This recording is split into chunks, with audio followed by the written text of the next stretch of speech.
அடுத்ததாக இளையாங்குடியைச் சேர்ந்த சையத் இப்ராஹிம் கேட்கிறாரு,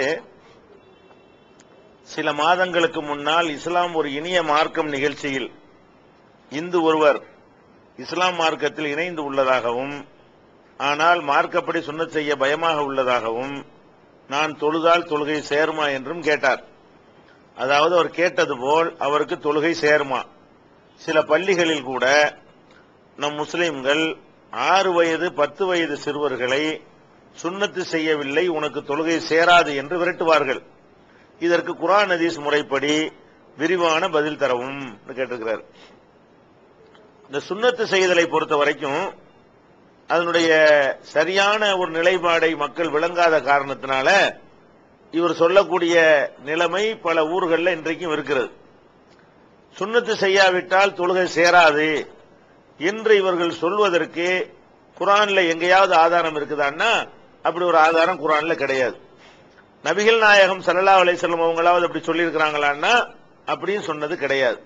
அப்ப அல்லாஹ்வும் ரசூலும் சொல்லாத ஒரு விஷயத்தை தான் இவங்க என்ன செய்யறாங்கன்னா அந்த மாதிரி சட்டம்ங்கிற மாதிரி சின்னவர்கள் திணிச்சு அன்னைக்கு விரட்டுறது தானே நம்ம பாக்குறோம். சிறுவர்கள் பள்ளிக்கு வருவாங்களா, ஆர்வமா துள வந்த உடனே சில வயசான பெருசுகள் இருந்து என்ன பண்ணு, டேய் சின்ன பொண்ணுல ஓடுறா, உனக்கு தொழுகை சேராதுன்ற விரட்டுறாங்கல்ல, அன்னைக்கு பள்ளியாசல் வந்தவங்க தான் இன்னைக்கு வரைக்கும் போக மாட்டாங்களாம். அந்த சின்ன வயசுல ஏற்பட்ட பாதிப்பு தான் இவ்வளவு பெரிய பாரதூரமான ஒரு வெறுப்பையே அவர்களுக்கு ஏற்படுத்தி விடுகிறது. அப்ப இந்த சுன்னத்து செய்தலை பொறுத்த வரைக்கும் நல்லா விளங்கிக்கிறேன்னு, சுன்னத்துன்னு சொன்னால என்ன, அது கட்டாய கடமை இல்லைன்னு தான் அதுக்கு அர்த்தம். சுன்னத்துங்கிற சொல்லுக்கு என்ன அர்த்தம், அதை செய்வது சிறந்தது, நல்லது. அதை செய்யலைன்னா ஒருத்தர் கடமை தவறிடுவாரா, இஸ்லாத்துக்கு வெளியே போயிடுவாரா, அப்படிப்பட்ட ஒரு கிடையாது. அப்ப இந்த சுன்னத்துங்கிறது இப்ராஹிம் அலைஹிஸ்ஸலாம் காலத்திலிருந்து தொன்று தொட்டு வரக்கூடிய ஒரு நடைமுறை. அப்ப அதை அபூஜைகள் கூட சுன்னத்து பண்ணி தான் இருந்தான். அதே மாதிரி யூதர்களும் கூட சுன்னத்து பண்ணிக்கிட்டு தான் இருந்தார்கள்.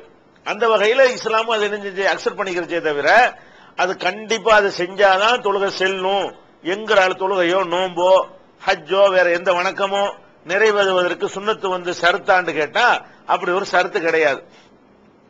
இதை தெளிவாக என்ன சொல்றதா இருந்தா, இப்ப நமக்கு அல்லாஹ் என்ன செய்யறான், பொதுவாக நமக்கு முன்மாதிரி இப்ராஹிம் அலைஹிஸ்ஸலாம் தான். நபிகள் நாயகம் ஸல்லல்லாஹு அலைஹி வஸல்லம் அவர்களுக்கு அடுத்தபடியாக நமக்கு முன்மாதிரி யாருன்னு கேட்டா இப்ராஹிம் அலைஹிஸ்ஸலாம் தான். அப்ப இப்ராஹிம் இடத்துல உங்களுக்கு அழகான முன்மாதிரி இருக்குன்னு அல்லாஹ் குர்ஆன்ல சொல்லி காட்டுறான். லகத் கான லக்கும் ஃபீ இப்ராஹீம வல்லதீன மாஹு உஸ்வத்துன் ஹஸனா. இப்ராஹிம் இடத்திலையும் அவரோடு இருந்த மக்களிடத்திலையும் உங்களுக்கு அழகான முன்மாதிரி இருக்கிறது என்று அல்லாஹ் குர்ஆன்ல சொல்லி காட்டுகிறான்.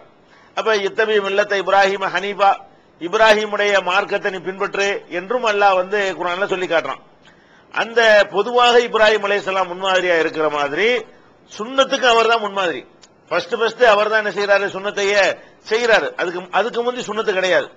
இப்ராஹிம் அலைஹிஸ்ஸலாமுடைய காலத்தில் இருந்துதான் என்ன செய்த அந்த பழக்கம், அவங்களுடைய வழித்தோன்றல்கள், அவங்களுடைய கொள்கை ஏற்றுக்கொண்ட மக்கள் அவங்க செய்ய ஆரம்பிக்கிறாங்க.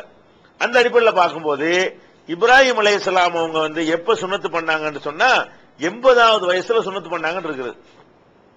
இது புகாரியில 6298வது ஹதீஸ்லயும் பார்க்கலாம்.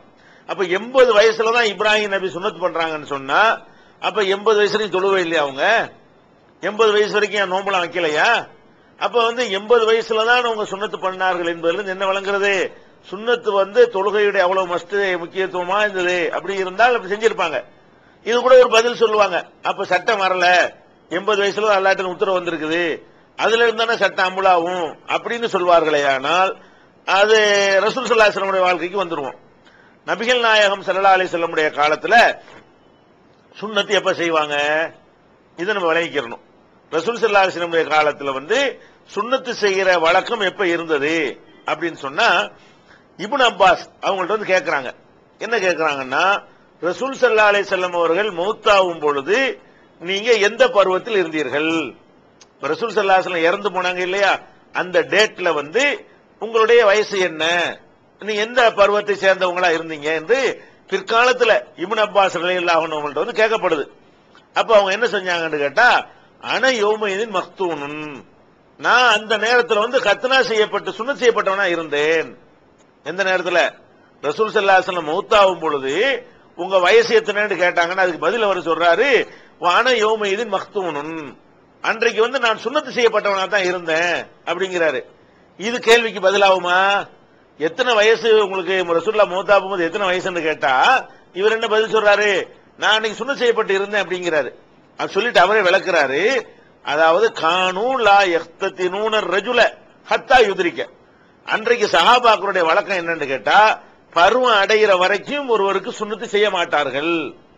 அதாவது வயசுக்கு வர்றாங்கல்ல ஆண்கள், பருவ வயசு அடைகிறது குறைஞ்சது 15 வயசு வச்சுக்கணும். சில பேர் 16 18 எல்லாம் போகும். குறைச்சு வச்சுக்கிட்டாலும் 15 வயசு. அப்ப இந்த பருவ வயசை அடைகிறதுக்கு முன்னாடி சுன்னத்து செய்கிற வழக்கம் அன்றைக்கு கிடையாது, ரசூல் ஸல்லல்லாஹு அலைஹி வஸல்லம் காலத்துல கிடையாது என்று சொல்லி இப்னு அப்பாஸ் சொல்லிட்டு என்ன செய்யறாரு, வயசை சொல்றாரு. அப்படி நான் வந்து எனக்கு வந்து ரசூலுல்லாஹ் மௌத்தாகும் பொழுது எனக்கு சுன்னத் பண்ணி இருந்தாங்க அப்படின்னா எனக்கு ஒரு 15 வயசுக்கு மேலதான் இருந்திருக்கும். ஏன்னா அந்த காலத்துல டேட் ஆஃப் பர்த்தா குறிச்சு வச்சிருந்திருப்பாங்க, இப்படித்தான் சொல்ல முடியும். அந்த காலத்துல எனக்கு வந்து நான் பருவ வயசுல தான் இருந்திருக்கிறேன் அப்படிங்கிறாரு. அப்ப நல்ல விளைவிக்கிறங்க, ரசூல் ஸல்லல்லாஹு அலைஹி வஸல்லம் மௌத்தாகும் போதுதான் இவர் வந்து பருவ வயசுல இருக்கார், சுன்னத் பண்ணி இருக்கிறார். இது புகாரியில 6299 ஹதீஸா இருக்கிறது. அப்ப இந்த இப்னு அப்பாஸ் வந்து ரசூலுல்லாஹ் மௌத்தாவதுக்கு முந்தி பல கட்டங்கள்ல ரசூல் ஸல்லல்லாஹு அலைஹி வஸல்லம் கூட தொழுது இருக்கிறாரு. அப்போலாம் எப்படி இருந்தார்? அப்ப சுன்னத் பண்ணாம தான் இருந்திருக்கிறார். ரசூலுல்லாஹ் மௌத்தான வருஷத்துல இவருக்கு சுன்னத் பண்றாங்க. அப்ப அதுக்கு முந்தி அவர் பல தொழுகையில தொழுது இருக்கிறாரு. மைமுனா அவங்களுடைய சின்னம்மாவுடைய வீட்டுக்கு போறாங்க. அப்ப ரசூல் ஸல்லல்லாஹு அலைஹி வஸல்லம் உடைய மனைவி மைமுனா இப்னு அப்பாஸுக்கு சின்னம்மா. அப்ப சின்னம்மா வீட்டுல போய் படுத்திருக்கும் பொழுது ரசூல் ஸல்லல்லாஹு அலைஹி வஸல்லம் எழுந்து தொழ ஆரம்பிப்பாங்க. இவர் போய் என்ன செய்வார், இடது பக்கம் நிப்பாரு. உடனே காதை பிடிச்சி திரும்பி வலது பக்கம் நிப்பாட்டுவாங்க. அப்ப ரசூலுல்லாஹ் என்ன சொல்லல, டேய் சுன்னத் பண்ணல ஓடு நீ என் பின்னாடி தொழுறன்னு சொன்னாங்களா? அவர் தான் சுன்னத் பண்ணலையே. அவர் ரசூலுல்லாஹ் மௌத்தான போது தான் சுன்னத் பண்றாங்க. அப்ப அந்த வயசுல அவர் இருந்தவர் வந்து ரசூல் ஸல்லல்லாஹு அலைஹி வஸல்லம் என்ன செய்யல, தடுத்து நீ சுன்னத் பண்ணல அதனால வெளியே ஓடு அப்படின்னு சொன்னாங்களான்னு கேட்டா அப்படி சொல்லல. நிறைய ஹதீஸ்கள் வந்து இது சம்பந்தமா வருது. அதே மாதிரி வந்து ஒரு நாள் வந்து ரசூல் ஸல்லல்லாஹு அலைஹி வஸல்லம் அவர்கள் வந்து தொழுகையை தாமதமாக்குறாங்க, ரொம்ப தாமதமாகுது. அப்ப ஒரு அளவுக்கு ஒரு ஆள்கிட்ட பேசிக்கிட்டே இருக்கிறாங்க. அப்ப ரசூல் உமர் ரலியல்லாஹு அன்ஹு வந்து என்ன செய்யறாங்க, அல்லாஹ்வுடைய தூதரே பெண்கள்லாம் தூங்கிட்டாங்க, சிறுவர்கள்லாம் தூங்கிட்டாங்க, நீங்க என்ன ஒரே பேசிட்டு இருக்கிறீங்களா, தொழுகையை நடத்துங்க என்று கேட்கிறாங்க. இது வந்து நீங்க புகாரியில் 566 569 862 864 இந்த ஹதீஸ் எல்லாம் நீங்க பார்க்கலாம். அப்ப இதுல என்ன விளங்குறோம்னு கேட்டா சிறுவர்கள் தூங்கிறாங்க, அங்க சிறுவர்களுக்கு வேலை என்ன? அப்ப தொழுகைக்காக வேண்டி சிறுவர்கள் வந்திருக்கிறார்கள் விளங்குதா இல்லையா?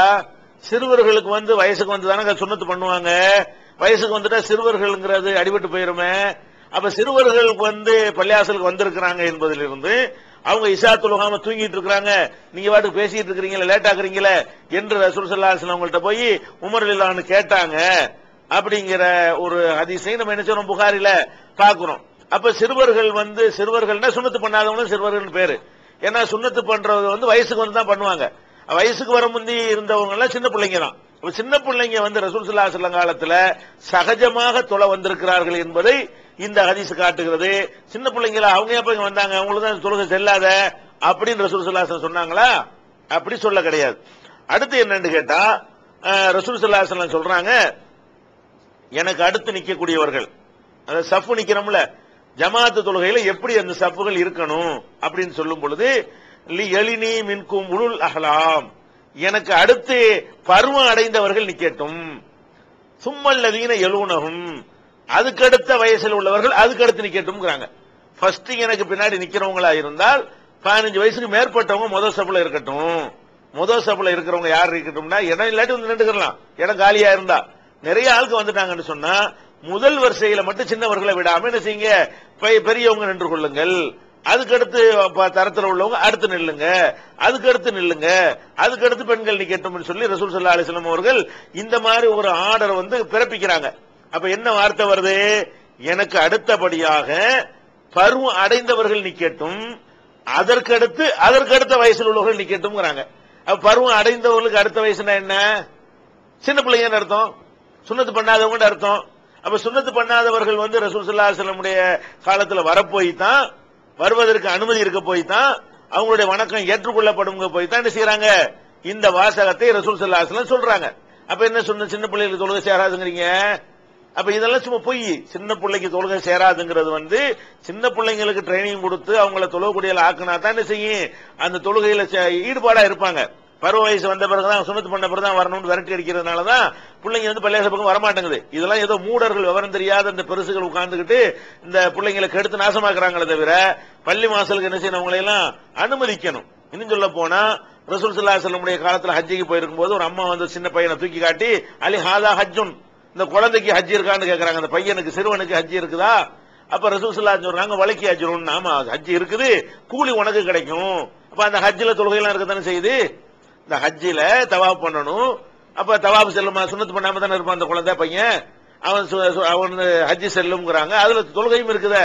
ஹஜ்ஜி காலத்துல எல்லாம் நடக்குமே. பையனை கூட்டி நாங்க போயிருக்கிறாங்களே, மஸ்ஜிதுல் ஹராமுலே தொழுது இருக்கிறாங்களே. மஸ்ஜிதுல் ஹராமுல விரட்ட மாட்டாங்க, நீங்க விரட்டுவீங்களா? அப்ப உங்க ஊர் பள்ளிவாசல் மஸ்ஜிதுல் ஹராமை விட மேம்பட்ட பள்ளிவாசல். அப்ப மஸ்ஜிதுல் ஹராமுல ஹரம் ஷரீஃப்லயே அந்த சிறுவர்கள் எல்லாம் தொழுவதற்கு அலோவ் பண்ணி இருக்கிறாங்க ரசூல் ஸல்லல்லாஹு அலைஹி வஸல்லம் காலத்துல. மஸ்ஜித் நபவியில தொழுவதற்கு அலோவ் பண்ணி இருக்கிறாங்க. நீங்க என்னடா பள்ளிவாசலுக்கு நீ சின்ன வராது விரட்டி அடிக்கிறீங்க. அதெல்லாம் செய்யற தப்பு. தாராளமா தொழுவலாம், தொழுகை சேரும். தொழுகை சேருவதற்கும் சுன்னத்துக்கும் எந்த சம்பந்தமும் கிடையாது. சுன்னத்து செய்தல் அது ஒரு தனியான ஒரு வணக்கம், தொழுவது ஒரு தனியான வணக்கம். இதுக்கு அதுக்கும் எந்த வகையிலையும் ஷரத்து கிடையாது.